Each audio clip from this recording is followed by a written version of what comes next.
Boys, girls, ladies, and gents, welcome back to the channel, guys. I find myself on this fine morning, gathering myself some gems, doing some forts, and thinking, what video should I make today?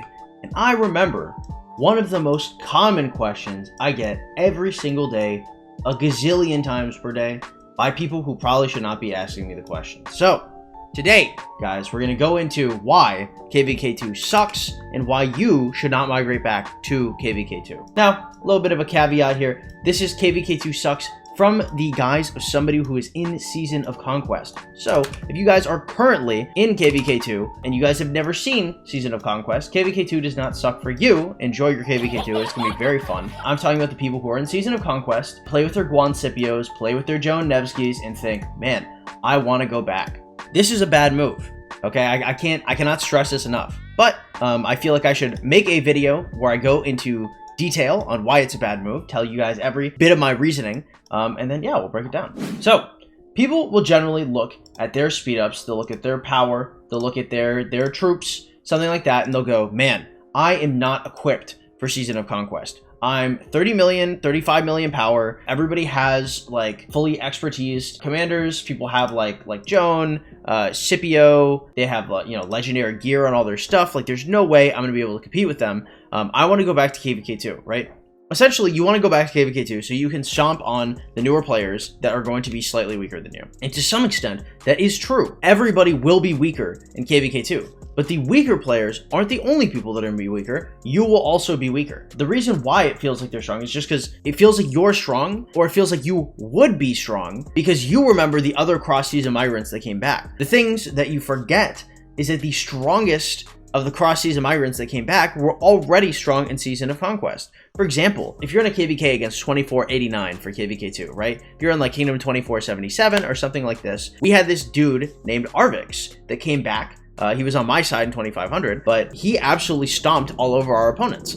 His Alex YSU was literally just deleting marches. You would just frowny face by like a rotation, maybe two tops. No one wanted to fight against him because he was just so strong. And people look at that and they think, wow, he could go back and he'd be so strong. The thing is like, guy, Arvix was an established player already in Season of Conquest, right? When I would tell people that we had that guy as an ally, they'd be like, wow, good for you. That's really, really good. But if you are 35 million power, you're never going to compete with the experience that he has going back to KvK2, right? He can do whatever he wants. He's a mega turbo whale. He's buying out shop. He's doing all that stuff. If you're a regular Joe Schmo, you're 30 mil power, 40 mil power, and you're like, I want to have the KvK2 experience. You're not actually going to get the KvK2 experience. You're weak, and you're also going to get shit on by cross-season migrants. It's going to be a better KvK2 experience than your first one. But that's not saying much because your first one, you probably got absolutely doggy digged down. So you got to focus on powering up your account and making sure that you can be strong coming up later, because account growth is one of the biggest things that's going to make it easier for you to fight, that's going to facilitate all your open fielding. And if you hamstring yourself by going back, you're going to put yourself in a bad spot. Now, I know what you're thinking. Why would I hamstring myself by going back? If the opponents are going to be weaker and the barbs are going to be weaker, what is the reason why I would have to leave? Over here, we find ourselves in a random lost kingdom. However, looking around at these barbarians, we see Season of Conquest barbs. Now, again, not everybody likes chaining in Home Kingdom. I got it. It's boring. It's annoying. In Season of Conquest, it's a different ballgame. It doesn't matter who you are. You're generally trying to chain 2 or 3 barbs at a time. If you're 30 to 40 million power, chances are you can chain a couple barbs and it's not going to be an issue, right? I'm not saying you have to chain 30 barbs. You don't have to go boom, boom, boom, boom, boom, boom, and chain up to like 10 or 15. I'm saying you got to chain like 4 or 5 at a time. You just got to find like little groups of barbs and you got to kill them. You can get the barbarian tech from the crystal mine, and then every single barb that dies is going to give you some combination of gear, speed ups, and gems. Every single barb that you kill is going to give you like 20 minutes of speeds. So if you kill 3 barbs, that's 1 hour. If you kill 300 barbs, that's over 4 days of speeds at the absolute lowest you could possibly go. This is not accounting for when they drop 100 minutes of healing or 100 minutes of training speeds. This is not accounting for when they drop hundreds of gems. It's not accounting for when they drop thousands and thousands of gems worth of material over the course of you being here. You will make your account progression from just like basic like 1 hour a day chaining in Season of Conquest will be gargantuan compared to anything else you could do. If you take the game at all competitively, or even if you're just a casual player, just an hour a day of play, will get you huge returns on these barbarians in Season of Conquest. All you have to do is chain them. KvK2, KvK3, every barb is worth at best 30 and at worst 50. In this KvK, they're at best 60 and at worst 80. So if you chain 2 barbs, you're saving like 60 AP per. So 2 barbs here is worth 120 AP. 4 barbs in KvK2 is worth 120 AP. But these barbs are easier to kill with attack, right? You easier kill one of these than 4 of the ones in KvK2, and you're probably getting better returns from like a 2-chain.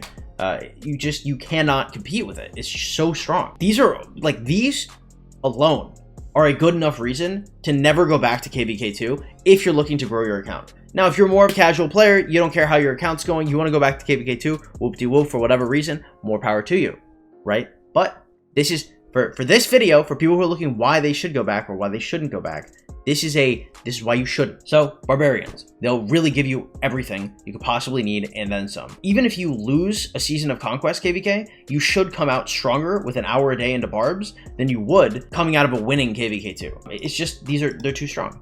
There's no competition. Another thing is going to be commanders, right? Every single 2 weeks, I get a wheel, okay? Right now, I have a wheel for Boudica. I don't 100 spin it, but I eventually want Boudica, so I'm going to be running a 10 spin every single time I see this. If you go back to KvK2, your options are going to be Genghis Khan, which is ass. It can be Edward, which is somehow more ass.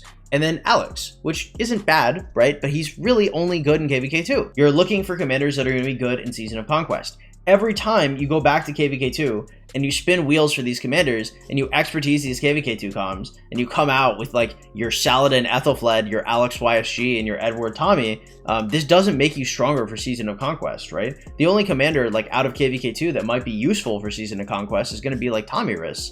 And that's going to be as like a 5th or 6th March. Commanders you need to be investing in are going to be like Juan Scipio. It's going to be like Nevsky Joan. It's going to be like Boudica, YSG, Boudica Artemisia, Nebuchadnezzar, right? All of these commanders are absolutely crazy to invest in. But if you go back to KvK2 repeatedly and you don't have access to these wheels for these cheap sculptures, you're going to find yourself significantly impaired compared to where you could be in Season of Conquest. Another thing that you don't have is going to be sovereign keys. Just the concept of not having these bad boys is crazy to me. Every single day, I roll one of these sovereign keys, and I have a pretty decent chance of getting legendary sculptures. If I have one of these guys expertised, I can get legendary sculpts, like generic ones, from the store over here. So every single time that you pull a commander that you already have expertise, they're going to give you some coins. I've already bought a couple legendary sculptures here. Then every single day, you get a sovereign key. And in events where you would normally get golden keys in KvK 2 and 1, you get sovereign keys in Season of Conquest. Keys that will give you commanders that you actually give a shit about. Like Theodora for chaining, or maybe like William for like a 4 March, or Nebuchadnezzar,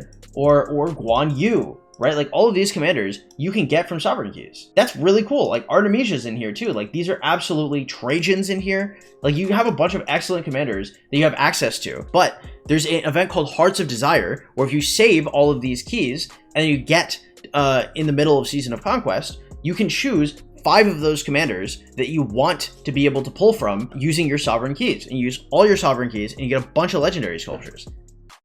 Like that. It doesn't matter if you want to lose. It just matters that you save up some keys for a specific event during Season of Conquest and you get a bunch of sculptures. There's a bunch of like great events. There's crazy barbs. There's great commanders. The best gear in the game, from Ring of Doom, Horn, the KvK helmet for cavalry, late game when armaments come out, city skins, all of this stuff. All of the best endgame equipment, commanders, all of this stuff is only available in Season of Conquest. Going back to KvK 2 will not give you any progression for any of this.